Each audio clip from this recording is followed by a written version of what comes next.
கர்த்தர் நல்லவர். நாளில் நான் உங்களோட பேசுகிறது வாக்கு தத்தம் எல்லாம் உண்மையா அப்படின்னு சொல்லி பேசுகிறேன். வாக்கு தத்தம் உண்மையாக இருந்துச்சுன்னா நிறைவேறி இருக்கும், உண்மை இல்லைன்னா நிறைவேறாது அப்படிங்கிற ஒரு கேள்வி. அநேக பாஸ்டருக்கு எங்கள் வீட்டில் தள்ளி வந்து கை வச்சுச்சோமா, நாங்கள் தீர்வு சொன்னாங்க, வெளிப்பாடு சொன்னாங்க, வாக்கு தத்த கார்டுகள் வந்துச்சு. சிலதெல்லாம் அப்படியே இருந்துச்சு பாஸ்டர், சிலதெல்லாம் நிறைவேறல. அப்படி சிலர் போன வருஷம் ஆண்டவர் எச்சரிச்சார் பாஸ்டர், எங்கள் பாஸ்டர் மூலிமா. அந்த ஆளுக்கு என்ன கோபத்தில் எங்களை கண்டபடியே திட்டார். எங்கள் பாஸ்டர் இந்த ஊழிக்கார் திட்டி எரிஞ்சிட்டார். ஒன்றும் எனக்கு ஆகலை. அந்த ஆளோட கோபம் அது தேவன் சொல்லலை, அவரே சொன்னது ஒரு காரியம். எங்கள் பாஸ்டர் அவங்களுக்கு அது நடக்குன்னு சொன்னாங்க. அவங்க தப்பு செஞ்சங்காட்டி இது நடக்குன்னு சொன்னாங்க, நடக்கவே இல்லை. இவங்களை ஆசிரியர் நல்லா இருப்பேன்னு சொன்னாங்க, நிறைவேறுச்சு. இப்படி பல குழப்பங்கள் நமக்குள்ள, கிறிஸ்துவ நமக்குள்ள இருக்கு. ஏன் வாக்கு தத்தங்கள் எல்லாம் அந்த ஜனவரி 1ஆம் தேதி தான் பேசுவாரா? இந்த மாதிரி கேள்விகள் நிறைய கேள்வி நமக்குள்ள இருக்கு, தெரியுமா உங்களுக்கு?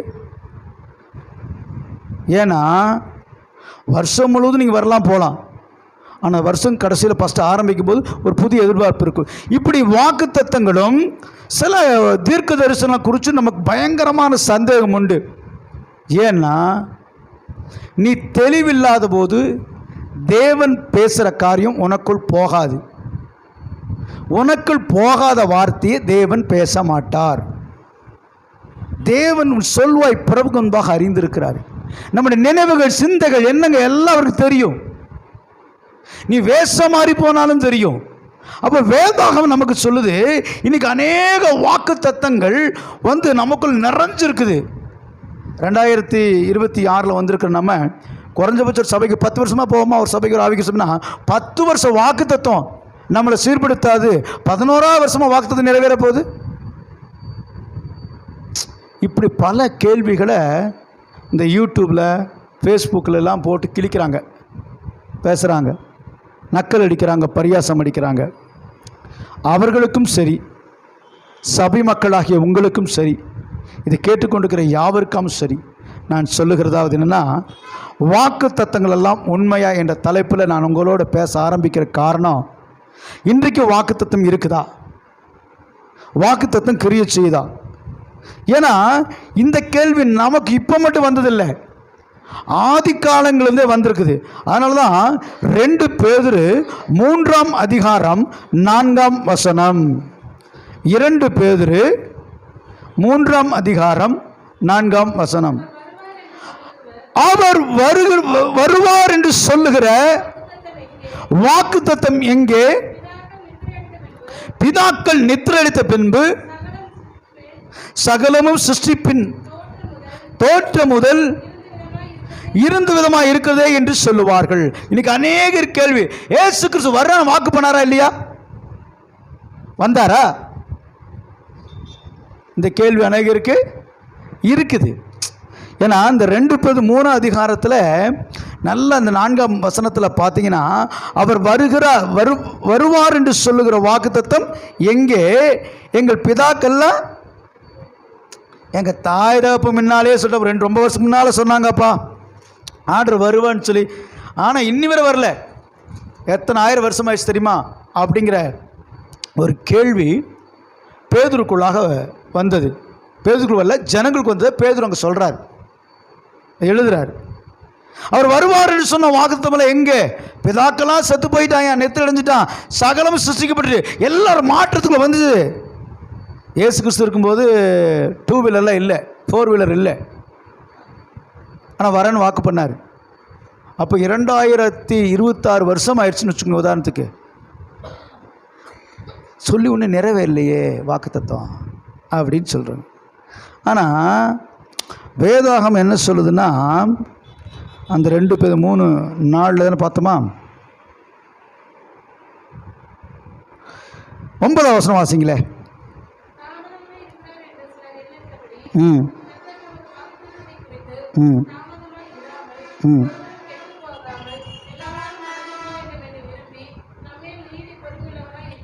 பாருங்க, ஏன் வாக்கு தத்தம் நிறைவேறவில்லை? இப்போ ஆண்டவர் வாக்குத்தத்தம் பண்ணிக்கிறாரு. ஏன் இத்தனை நாள் ஆச்சு நிறைவேறல அப்படின்னா, ஏன் தாமதிக்கிறான்னு சில எண்ணுகிறபடி கர்த்தர் தமது வாக்குத்தத்தத்தை குறித்து தாமதமாயிராமல், அப்போ ஆண்டு தாமதமாயிராமல் இருக்கிறாருன்றாரு. ஒருவரும் கெட்டு போகாமல் எல்லோரும் மனம் திரும்ப வேண்டும் விரும்பி நீடிய பொறுமையாக்குறாரு. அப்படின்னா உன் ஆசீர்வாதத்துக்கு நீ தகுதியாகும்படி உன் வாக்குத்தத்தம் எல்லாம் காத்திருக்கு. பாருங்க, நான் சொல்றது புரிஞ்சுங்க. உங்களுக்குன்னு மாசமானா ஒரு பணம் உங்கள் பேங்க்கில் அக்கௌண்ட்டில் விழுந்துட்டே இருக்குது.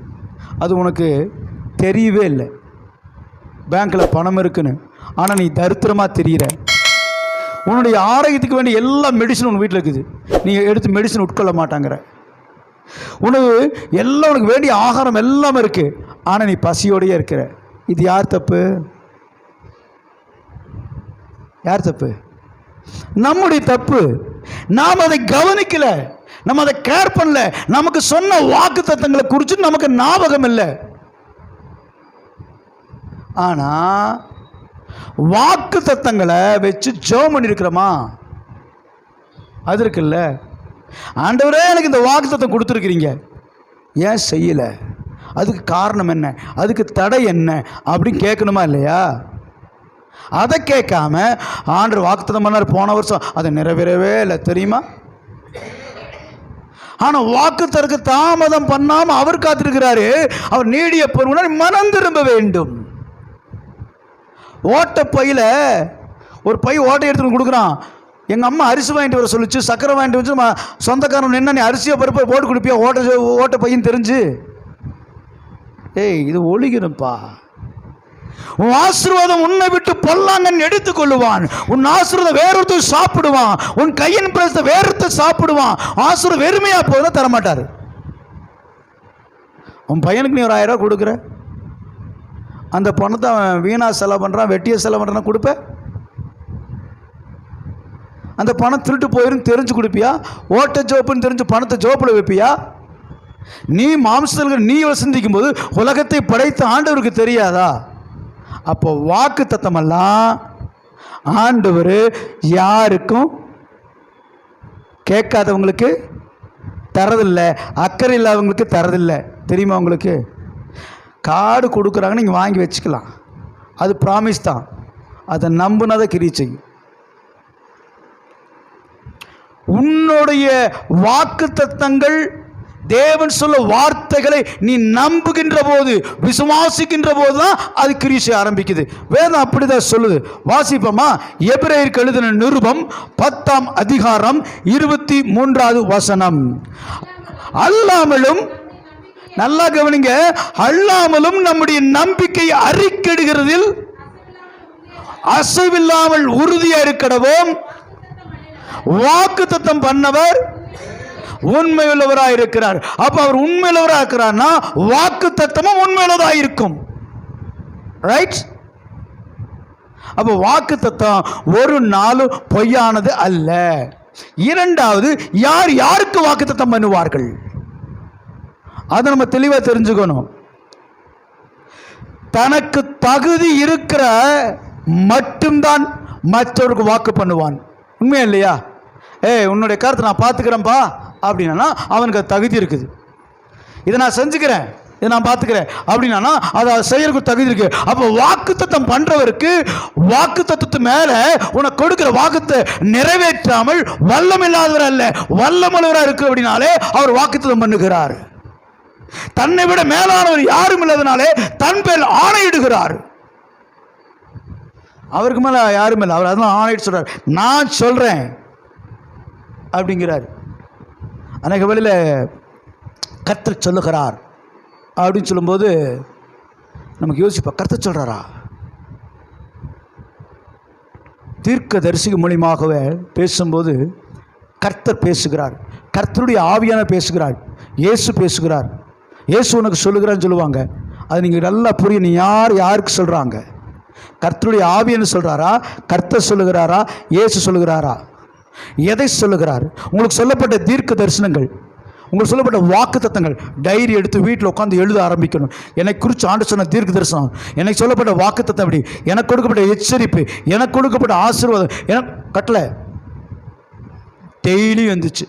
ஜெபிக்கும்போது, ஆண்டவரே இந்த கட்டளையை கொடுத்துருக்கிறீங்க, நான் கீழ்ப்படிய விரும்புகிறேன், எனக்கு தகுதிப்படுத்துங்க. ஆண்டவர் இவ்வளோ எச்சரிக்கை கொடுத்தீங்க, இந்த எச்சரிப்பை நான் ஏற்றுக்கொள்கிறேன், இந்த எச்சரிப்படி கீழ்ப்படிய விரும்புகிறேன், இந்த எச்சரிப்படி செய்ய விரும்புகிறேன். ஆண்டவர் இந்த வாக்குத்தத்துக்கு நான் தகுதியானவரும்படி விரும்புகிறேன், என்னை தகுதிப்படுத்துங்க. இந்த ஆசை என் வாழ்க்கை, இந்த வாக்குத்தத்தை எனக்குள் நிறைவேறும்படி என்னை ஒப்புக் கொடுக்கிறேன், நான் அதை பெற்றுக்கொள்ள ஆயத்தமாக இருக்கிறேன். ஒவ்வொரு நாள் சொல்லணும். ஏன்னா அப்படித்தான் போட்டிருக்கு. அல்லாமலும் நம்மை நம்பிக்கை அறிக்கை எடுகிறதில் என்ன செய்யணும்? வாக்குத்தத்தை என்னை வாழாக்காமல் தலையாக்குவார், என்னை கீழாக்காமல் மேலாக்குவார், நான் சகல ஜாதிகள் பார்க்க மேன்மையா இருப்பேன், கர்த்தரை உயர்த்தி என் சத்துரு முன்னாக பந்தை ஆயத்தப்படுத்தி என் தலை என்ன நாள் அபிஷேகம் பண்ணுவார் அப்படின்னு அறிக்கை பண்ணணும். நம்ம துன்பம் வருதா, துன்பத்தின் மத்தியில், உபத்திரத்தின் மத்தியில் என்னை அவர் மீட்டுக் கொள்வார், கர்த்தரை எக்காலம் ஸ்தோத்திரிப்பேன் அப்படின்னு நம்ம அவருடைய வாக்கு தத்தங்களை சொல்லி அறிக்கிடணும். அது எப்படி அறிக்கணுமாமா? அசைவில்லாமல் உறுதியாயிருக்க கடவோம். அப்போ வாக்கு நம்பிக்கையோடு அறிக்கணும். என் தேவன் இதை சொல்லிட்டாரு, இதை செய்வார். வாக்கு சொன்னா நம்ம ஆண்டவர் கையால் ஆகாதவர் கிடையாது, முடியாதவர் கிடையாது. எப்படியாகிலும் பார்த்து செய்யணும், சரிப்பா பார்த்து செய்கிற அப்படின்னு சொல்ற ஒரு கிழவனார் கிடையாது. என்றும் இளமையுடையவர் அவர், 10,000களில் சிறந்தவர் அவர், லீலி புஷ்பம். உன்னத பாட்டு படிச்சு பாருங்க, மறிக்கொழுந்துன்னுவார் ஒருத்தர். எவ்வளோ சாலமன் அவரை வர்ணிக்கிறார் தெரியுங்களா? மாதுளம் போல கண்ணங்கள் அப்படின்வாரு, பற்கள் மாதுளம் பற்களை பழங்களை போல அப்படி பால் ஒன்று தேர்ல ஊது அப்படி வர்ணிக்கிறத பார்த்தா அப்படி ஒரு லவ் அவருக்குள்ள இருந்திருக்குது. நம்ம ஆண்டவர் எப்படியே வர்ணிக்கிறோம்? நம்ம ஆண்டவர் எப்படி வர்ணிக்கிறோம்? சோதர ஆண்டவரே, சோதர சோதர சோதரம் ஆண்டவரே, எப்படியாவது பார்த்து தர்மம் பண்ணுங்க பிதாவே அப்படின்னு கேட்குற மாதிரி பிச்சைக்காரமாக உட்காந்துக்கிறோம். அப்புறம் ராஜாதி ராஜா பிள்ளைன்னு சொல்லிட்டு இருக்கிறோம். வேதாகமம் சொல்லுது, வாக்கு தத்தங்கள்லாம் அசைவில்லாமல் நம்பிக்கையோடு உறுதியோடு அவர் என் காரியத்தை வாய்க்க பண்ணுவாரு, அவர் எனக்கு செய்வாருன்னு சொல்லி நம்ம அப்படி காத்திருக்கணும். அவர் வாக்கு பண்ணதை மாற்ற மாட்டார். பக்தன் சொன்னார், கர்த்தர் நம்பிக்கை அவரை காரியத்தை வாய்க்க பண்ணுவார். நம்முடைய காரியங்களை வாய்க்க பண்ணுவார், வாக்குத்தத்தங்களை வாய்க்க பண்ணுகிறவர். சும்மாலாம் வாக்கு பண்ண மாட்டார். உனக்கு நிறைவேறல அப்படின்னா என்ன பிரச்சனை அப்படின்னு கவனிக்கணும். ஆண்டவர் டைம் போகிறதுக்கு, டைம் பாஸுக்கெல்லாம் வந்து உன்னை ஆசீர்வதிக்கவே ஆசீர்வதி, உன்னை பெருகவே பெருக பண்ண சொல்கிற ஆள் கிடையாது. நல்ல ஒன்று தெரிஞ்சுங்க, உன் ஆசீர்வாதம் உன் குடும்பத்தின் பிள்ளைகளுக்கு உனக்கு வரணும்னா நீ ஓட்ட பாத்திரமா இல்லாமல் நல்ல ஒரு பாத்திரமா, அது தகுதியான. என்னுடைய ஆசை என் பிள்ளைக்கு சாப்பிடணும், என் கையின் பிரயாசத்தை என் குடும்பம் சாப்பிடணும். அப்படி தானே வேதம் சொல்லுது. நம்மளுடைய கையின் பிரயாசம் யார் சாப்பிட்றான்? ஃபைனான்ஸ்காரன். உண்மையா இல்லையா? அப்போ யார் நல்லா சுகமாக்குறா? நீயோ அநேக ஜாதிகளுக்கு நீயோ. ஆனால் வட்டி விடுறதுல யார்? கிறிஸ்டினா இந்துவா? இந்து வட்டி விடுறாங்க, கிறிஸ்டின் விடுறாங்க. அப்போ அவனை ஆசிரியப்பட்டவன். வட்டிக்கு வாங்குறவன் வாஸ்து. அப்படித்தான் ஒரு குபாக 28:15 சொல்லுது, இன்று உன் தேவனாய் கர்த்தர் விதிக்கிற கட்டளைப்படி செய்ய மிக கவனமாயிருந்து. 28:1 அவர் சத்தத்துக்கு உண்மையாக செவி கெடுப்பியானாள். இப்படி சொல்லப்பட எல்லா ஆசிரியரும் உண்மையில வந்து பழிக்குன்னு போட்டிருக்கல 28:1. அவர் அந்த 14 வாக்குத்தும் போது அநேக ஜாதி கடன் கொடுப்ப, கடன் வாங்காத வாக்குத்தம் பண்றாரு. அப்ப நீ கடன் வாங்குறனா இன்று உன் தேவனாய் கர்த்தர் விதிக்கிற கட்டளைப்படி செய்ய மிகவும் கவனமா இராதபடி. வாசிப்போமா உபாக 28:15 சீக்கிரம்.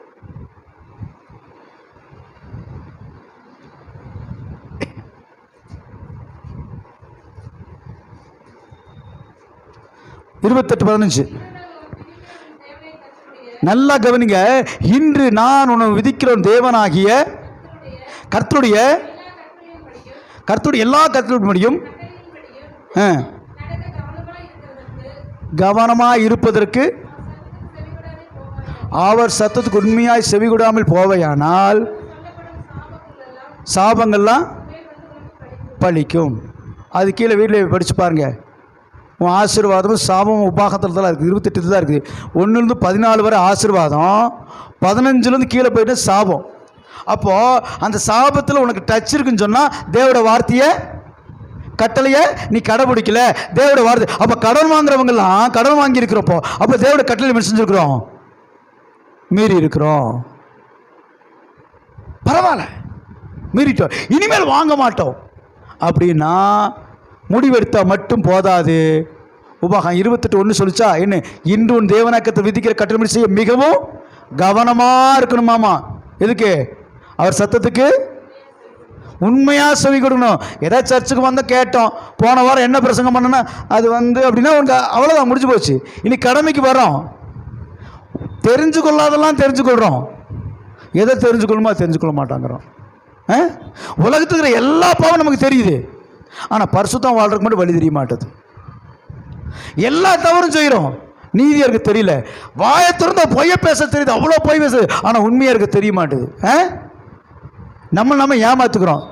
சில தேவ சபையிலே நம்ம அப்படி நடந்துக்கிறோம், சில ஊழியக்காட்டி அப்படி நடந்துக்கிறோம், குடும்பத்தில் அப்படி நடந்துக்கிறோம். நமக்கு நம்பிக்கைரிய மனைவிட்ட பிள்ளைகிட்ட நடந்து கொள்கிறோமா இல்லையா? தாய் தகப்பன் நடந்து கொள்கிறோமா இல்லையா சில நேரத்தில்? ஆனால் வேதம் சொல்லுது பார்த்தீங்கன்னா, அப்போ ஆசீர்வாதம் தாமதமாக காரணம், பொறுமையாக இருக்கிற காரணம் என்னன்னா, நீ மனம் திரும்ப வேண்டும், நீ பரிசுத்தமாக இருக்கணும், அந்த ஆசீர்வாதத்துக்கு தகுதியாக இருக்கணும் ஆண்டவர் விரும்புகிறார். இப்போ எபிரேயர் 10ஆம் அதிகாரத்தில் 36வது வசனம் என்ன சொல்லுதுன்னு பார்த்தோம்னா, நீங்கள் தேவனுடைய சித்தப்படி செய்து, தேவனுடைய சித்தப்படி செய்து வாக்குத்தத்தம் பண்ணப்பட்டதை பெரும்படிக்கு பொறுமை உங்களுக்கு வேண்டியதா இருக்கிறது. நீங்கள் தேவனுடைய சித்தத்தின்படி பார்த்தீங்களா? தேவனுடைய சித்தப்படி செய்யாமல் வாக்குத்தத்தம் நிறைவேறல. வாக்குத்தத்தம் நிறைவேறலன்னா எப்படி? எப்பவுமே வேலை செஞ்ச சம்பளம் அப்படி தானே? வேலை செய்யணும் உனக்கு தருவானா? வேலையை செய்ய எப்படி சம்பளம்? அதுபோல் தேவனுடைய ஆசீர்வாதத்தை நீ பெற்றுக்கொள்ளணும் ஒரு கட்டளை எப்பவுமே இருக்கும். தேவன் பழக்கம் இருக்குது, உன்னை ஆசீர்வதிக்கணும் கட்டளை வைப்பார். அந்த ஆசீர்வாதம் பெற்றுக்கொள்ளுக்கு கட்டளை காத்திருக்குது. கட்டளைகள் இல்லாமல் ஆசீர்வாதங்கள் இல்லை. அப்போ தேவனுக்கு சொல்ல பாருங்க, நீங்கள் தேவனுடைய சித்தப்படி செய்து வாசிங்களே.